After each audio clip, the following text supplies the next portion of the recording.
Masmavi Mutfak'ta hoş geldiniz. Sevgili arkadaşlarım, hiç kabak yemeyenlerin bile bayılarak yiyeceği bir kabak tatlısı tarifim var. Şahane bir lezzet. Hemen başlıyorum. İyi seyirler dilerim. Tarifimize kullanacağım kabak 1 kilogram kabak. Ben bu şekilde aldım. Yani temizlenmiş, kesilmiş. Tam 1 kilogram. Siz bunu lütfen tartarak yapın. Şimdi 1 kilogram kabağı önce akşamdan, belki dikkatinizi çekmiştir. Şu anki çekimim gece yapıyorum. Gece 11 sularıydı. Şöyle küp küp doğrayalım. Böyle irice diyebilirim. Ve tenceremizin içine alalım. Biliyorsunuz ben tariflerimi verdiğimde akşamdan yapın diye bir şey söylemiyorum. Hepsini kendim de birebir yapıyorum. Şu an gece çekimi ve kabakları gecenin 11'inde doğruyorum. Tencereye hepsini alıyorum.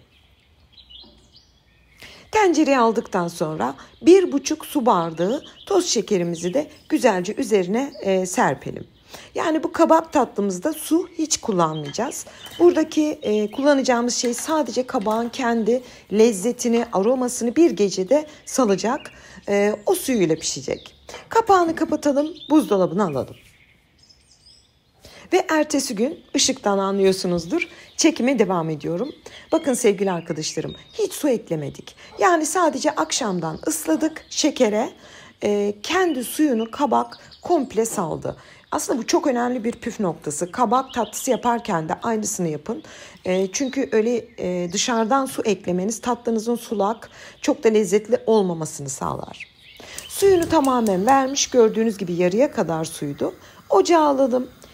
İsteğe bağlı olarak 2 dilim, şöyle 2 tane dilim portakal kabuğu ilave etmenizi tavsiye ederim. Böyle arka planda çok güzel hafif bir aroma veriyor. Ama isteğe bağlı, yoksa eklemeseniz de olur. Şöyle bir portakal kabuğunu içine yerleştirdim.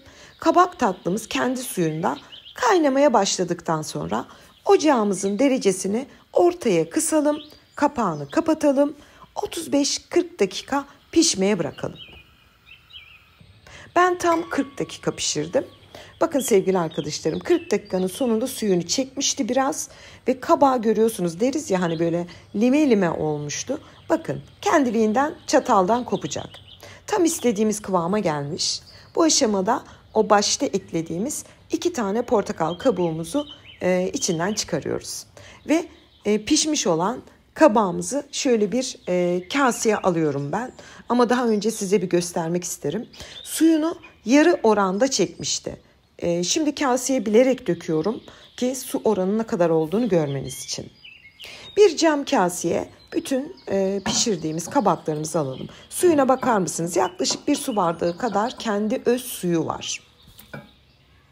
Şimdi sevgili arkadaşlarım, kabağımızı komple blenderdan geçirelim. Yani pürüzsüz bir hale getirelim. Böyle tamamen pürüzsüz olsun. Hiç pürüz kalmasın. Yaklaşık 2-3 dakikada pürüzsüz bir hale getiriyorsunuz. Yani böyle bile inanın ki kaşık kaşık yiyin diyeyim size. O kadar güzel ki lezzeti, kıvamı anlatamam. Şöyle size gösteriyorum. Bakın. Şöyle bir krema kıvamında diyebilirim. Tamamen pürüzsüz hale getirdik ama ilk aşamasını bitirdik tatlımızın. Şimdi ikinci aşamasına geçelim.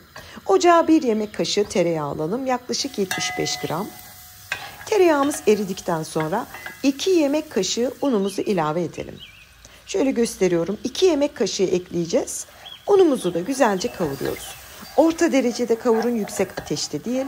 Yaklaşık 7-8 dakika kavurmanızı lütfen tavsiye ederim. Un kararmasın. Sadece böyle hafif rengi dönsün ve burnunuza da kavrulmuş un kokusu gelsin, yeterli. Bu tam istediğimiz kıvam. Çünkü kabak tatlımız turuncu renk olmalı, pırıl pırıl. Onu çok kavurursanız esmerleşir tatlımız. Onu istemiyoruz. Ve püre haline getirdiğimiz tatlımızı ekliyoruz. Ve sıvı olan, şu anda hafif sıvı olan tatlımıza kavrulmuş unla birlikte harmanlayalım. Güzelce bir kendini toparlamasını sağlayalım.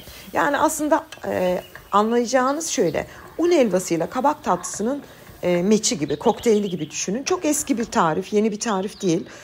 Çok geleneksel, çok Osmanlılara dayanacak kadar çok eski bir tarif. Ben bir yerde gördüm ve hemen denemek istedim. Bakın sevgili arkadaşlarım, şöyle bir spatula aldım elime. Tamamen suyunu çekti, kıvamını aldı. Zaten şu kıvamını Kıdemli ablalar anlıyordur, böyle fıstık gibi bir kıvam. Ama civcivler de az çok fark ediyordur. Çok güzel bir kıvama getirdik. Şimdi kabak tatlımızı şöyle bir cam kaseye alıyorum.